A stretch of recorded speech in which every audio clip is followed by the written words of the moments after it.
I'd just moved to the US from abroad, looking for a cheap gig to start fresh.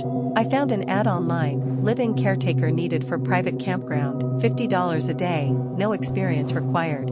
It sounded easy: clean cabins, stack firewood, keep trespassers out. I drove 3 hours from the nearest town to this place called Pine Hollow, a sprawl of trees and gravel paths with a rotting "Welcome Campers" sign swinging in the wind. The owner, a grizzled guy named Dale, met me at the gate. He handed me a keyring, a walkie-talkie, and a warning: don't go near cabin 13. It's locked for a reason. Then he peeled out in his truck, leaving me alone. First night was fine, quiet, cold, just me and the stars. I set up in the caretaker's trailer, a tin box with a creaky cot and a staticky radio. Around 2 a.m., the walkie-talkie crackled. A kid's voice whispered, "Can you come play?"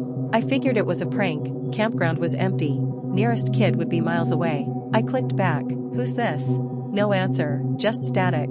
Then I heard it outside, a faint giggle, like it was circling the trailer. I grabbed my flashlight, stepped out, and swept the beam across the trees. Nothing but shadows. Next day, I checked the cabins. 1 through 12 were dusty, but normal. Cabin 13, though, had a padlock the size of my fist and scratches on the door, deep ones, like claw marks. I told myself it was animals, maybe a bear. But that night, the walkie-talkie buzzed again. "I'm in 13, the voice said, clearer now, a little girl." My stomach dropped. I stared out the trailer window. Cabin 13 was a half-mile off, barely a speck through the trees. No lights, no movement. Then the giggling started again, louder, like it was right behind me. By day 3, I was done. I packed my stuff, but the truck wouldn't start, battery dead, no signal to call for help. The walkie-talkie kept going, "Why won't you come play?" over and over, till it wasn't just one voice, there were dozens, all kids, whispering at once. I locked the trailer door, but around midnight, I saw it, a shadow outside, small, like a child, dragging something heavy across the gravel. I didn't sleep.